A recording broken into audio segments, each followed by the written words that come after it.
C'était Traffic News. Merci à vous, Pape Alé, que nous allons retrouver certainement dans une quinzaine de minutes. Alors, vous suivez la matinale sur la Sen TV et c'est l'heure du journal que nous démarrons en Casamance avec l'armée nationale qui poursuit ses opérations de sécurisation. 5 bases rebelles du mouvement à force démocratique de la Casamance ont été démantelées dans l'arrondissement de Niassia. Il s'agit donc des bases de Djileor, Bougnac, Ahenga, Bagam et Badem. Le colonel commandant la zone militaire numéro 5 visite donc ce lundi toutes ces bases conquises. Ce sera en présence de notre correspondant certainement à Ziguinchor, Abdourahmane Diallo. Nous allons y revenir dans nos prochaines éditions. L'hivernage s'annonce compliqué pour les habitants qui habitent à hauteur du projet de gestion des eaux pluviales. Un chantier donc abandonné et pourtant les habitants y espéraient avec donc un début de solution face aux inondations. À cela s'ajoute donc ce bâtiment, cette donc construction d'un grand bâtiment, ce qui va empêcher l'évacuation des eaux pluviales. Nous écoutons le leader du mouvement L'air à la Scanui, Omar Faye. Sur un volcan, en dehors de la hivernale, vous avez vu, vous l'avez constaté avec des inondations, à n'en plus finir. Et de toutes ces conséquences, il y a un magasin qui est en train d'être construit là où passent les eaux pluviales, ici sur la route. Et le propriétaire s'appelle Serigne Seck de la compagnie C3S. C'est inhumain ce qui est en train d'être fait ici. Je me demande comment il a fait pour avoir non seulement un terrain, jusqu'à bénéficier d'une autorisation de construction. Et nous demandons sa démolition le plus vite possible, parce qu'on va vers le déluge. Mais regardez, avec le projet de gestion des eaux pluviales, mais ce chantier est abandonné, alors que c'est là où doivent passer les eaux pluviales. Mais nous sommes dans quel pays et dans quel état? J'ai pitié pour le président de la République. Il est en train d'être trompé par ses ministres, par Omar Gueye, c'est lui qui s'occupe de ça. Nous sommes des humains, nous sommes des Sénégalais, on doit nous respecter. On ne peut pas à chaque fois vivre les mêmes situations. Ce n'est pas possible. Nous allons faire une mobilisation. Et dans la semaine même, pour que l'État du Sénégal nous entende, pour que des dispositions soient... Et puis, l'éducation souffre à Tivaouane-Peulh-Niague. L'alerte est du leader du mouvement Mon Pays, Mon Avenir, Ibrahima Sissoko, qui fêtait hier les meilleurs élèves de la commune, demande la construction d'un nouveau lycée, une vieille doléance donc des populations de Tivaouane-Peulh-Niague. Ibrahima Sissoko, que nous écoutons.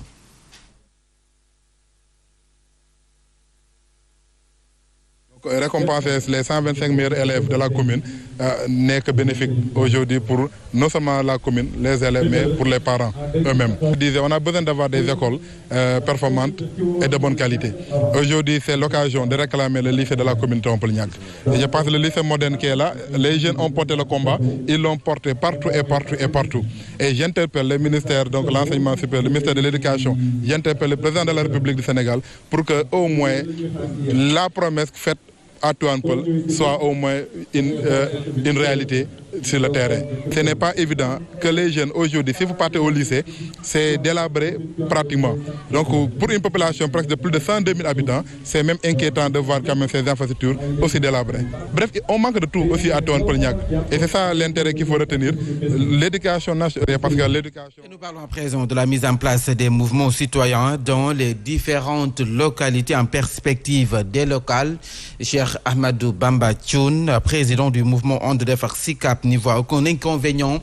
Et bien au contraire, selon lui, cela traduit la maturité politique des populations, mais aussi un désaveu par rapport aux hommes politiques qui ne respectent jamais la parole donnée. Nous l'écoutons avec Alassane Baldé.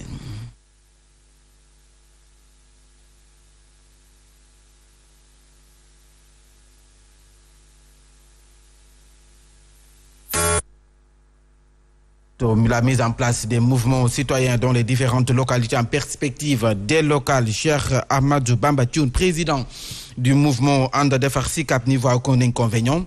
Eh bien, au contraire, selon lui, cela traduit la maturité politique des populations. Sa réaction que nous écoutons.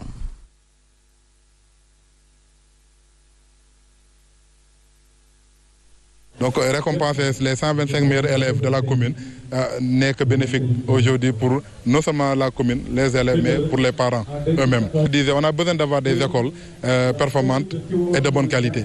Aujourd'hui, c'est... Parce qu'au jour d'aujourd'hui, force est de constater que la plupart des leaders politiques prônent des contre-valeurs. Je veux citer le non-respect de la parole donnée, je veux citer la transhumance, je veux citer l'alternance générationnelle. C'est autant de facteurs qui font qu'au jour d'aujourd'hui, les populations ne s'identifient plus aux partis politiques et aux leaders politiques.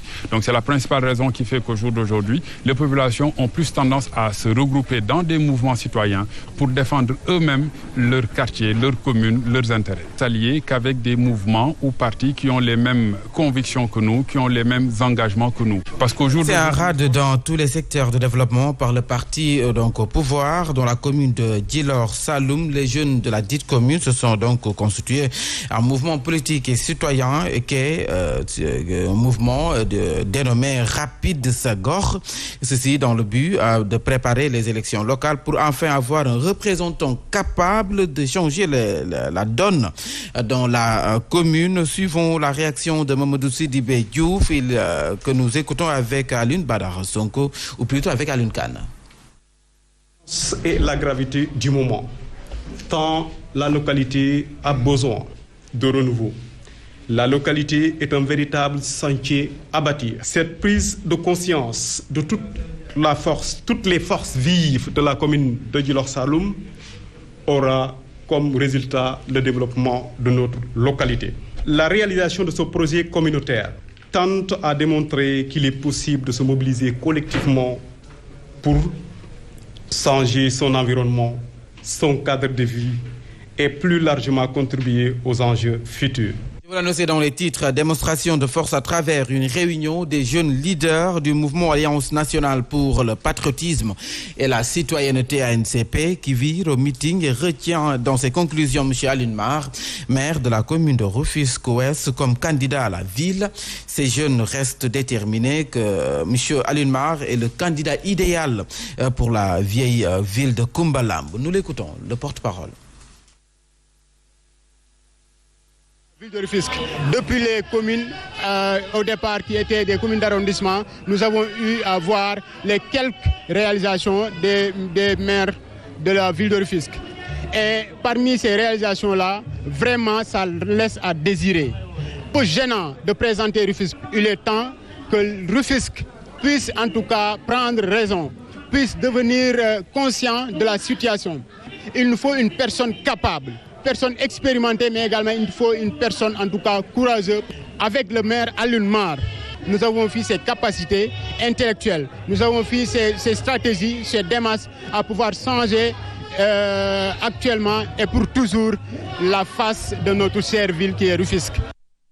Combat de titan pour la conquête de la mairie de Sédhiou aura bel et bien lieu. Ibrahima Moulay Touré, inspecteur principal du Trésor, conseiller technique du directeur général de la comptabilité publique et du Trésor a officiellement annoncé sa candidature.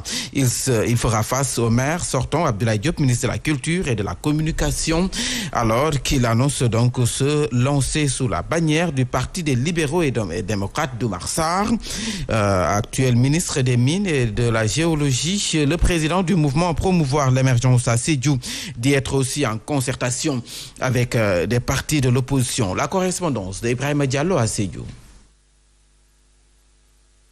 Le maire sortant, Abdoulaye Diop, communication, inspecteur principal du Trésor, conseiller technique du directeur général de la comptabilité publique et du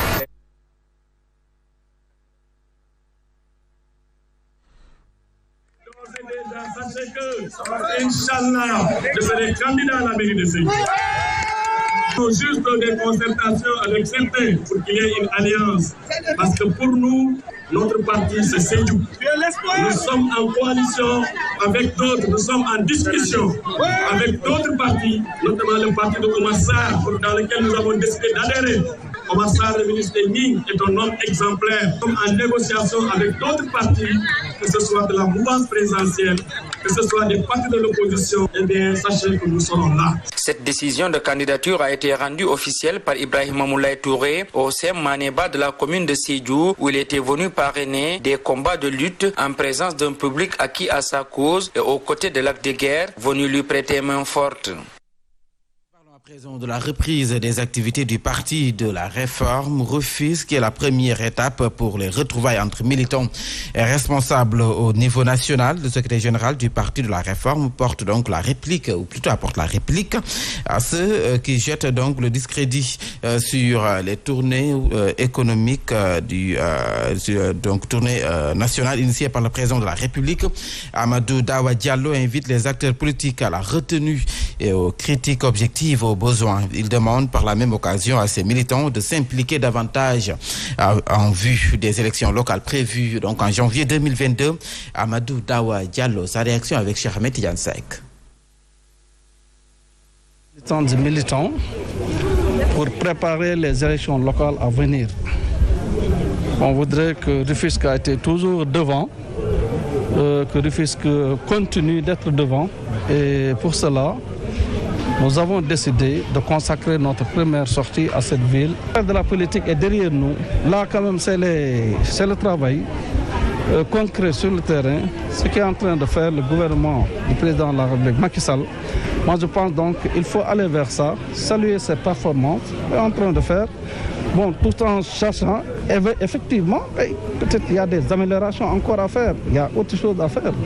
Mais bon, vouloir tout raser, que rien n'a été fait, donc je pense que c'est être nihiliste.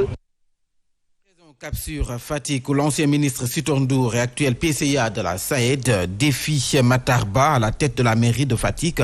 Devant ses partisans, Sitor Ndour a annoncé sa candidature à la mairie de Fatick comme conseil départemental, nous dit Alioune Badara Sonko. À quelques mois des élections, le directeur du Koudou Abdoulaye Wade Sitor Ndour ne cache pas ses ambitions pour la commune et le conseil départemental de Fatick. Aujourd'hui, ici, à Fatick, je déclare officiellement ma candidature à la mairie de Fatick et au conseil départemental de Fatick. D'après lui, cette candidature est une demande de ses partisans. Il s'est trouvé que depuis quelque temps, mes militants personnels et certaines franges de la population ont souhaité vivement que je sois candidat pour les élections locales à venir. Aujourd'hui, ce que vous voyez là, c'est un forcing. Ils sont venus spontanément quand ils ont su que, comme tous les samedis, je suis là à Fatick, tous les week-ends. Ils sont venus me trouver pour me dire qu'il est temps que vous déclariez votre candidature. Toutefois, Sitor Ndour compte se ranger derrière le candidat qu'aurait choisi le président Macky Sall pour diriger la liste à Fatick. Une grosse pointure de l'APR a été investie pour les élections municipales. Il s'agit d'Aminata Touré, ancienne présidente du Conseil économique, social et environnemental. La Chambre de commerce et d'industrie de Kaolack a abrité cet événement qui a enregistré la présence d'une forte délégation dépêchée par l'ancienne chef du gouvernement du Sénégal, conduite par son époux et des membres de son cabinet. Pourtant, le président Macky Sall prône une liste unique de Benno Bokk Yakaar. Alioune Kane nous en dit plus. Investi Aminata Touré. Un choix expliqué par Maodo Diallo, président du mouvement. Kaolack, la capitale régionale, joue un rôle important avec un développement exponentiel d'activités liées à sa position de carrefour. Le foncier est devenu une denrée rare, entraîne du coup un intérêt particulier des populations vers ses environs. Cette région, avec de grands potentiels, mérite d'être gérée par une personne digne, compétente. Mimi Touré, ancien Premier ministre, a tous les atouts pour gérer la ville de Kaolack. Les membres de ACAT, par ma voix, portent leur choix sur Mme Aminata Touré. Et comme justificatif de notre choix, j'évoque le parcours et les qualités de Mme Aminata Touré qui, selon eux, est le meilleur profil pour redonner espoir aux Kaolackois et développer la commune de par ses relations internationales, qui est un atout pour les Saloum dans le cadre de la coopération décentralisée. Une forte mobilisation à la Chambre de commerce et d'industrie de Kaolack pour cette investiture qui vient de se rajouter sur la liste des responsables du parti au pouvoir qui lorgne le fauteuil municipal occupé jusque-là par Mariama Sarr. Le leader du mouvement Gëm Sa Bopp qui a rendu visite au maire de la Médina pour lui apporter son soutien suite aux récents événements qui ont secoué donc la dite commune. Occasion saisie par Bougane Gueye Dany pour demander à Bamba Fall d'intégrer donc les jeunes dans les listes électorales en perspective dès lors qu'à la fin qu'ils ne jouent plus sur les seconds rôles. Bougane Gueye Dany, le leader du mouvement Gëm Sa Bopp que nous écoutons. Beaucoup de conviction. C'est un Sénégalais engagé. C'est quelqu'un qui aime sa commune et qui se donne corps et âme pour le développement de la Médina. Il mérite d'être soutenu. J'invite alors tous les Médinois d'être un seul et unique bloc autour de Bamba Fall pour sa victoire au soir du 22 janvier 2022. Et monsieur le maire, il faut pousser cette jeunesse à relever le défi de la participation pour les prochaines locales. Donc le maire de la Médina, Bamba Fall, réaffirme que rien ne sera plus comme avant avec le régime. Néanmoins, il rassure ses militants et militantes que sa gestion est transparente. Bamba Fall, que nous écoutons. Envoyé de missions d'audit, ce sont mes adversaires politiques qui sont derrière tout cela. Mais comme je leur avais dit, ils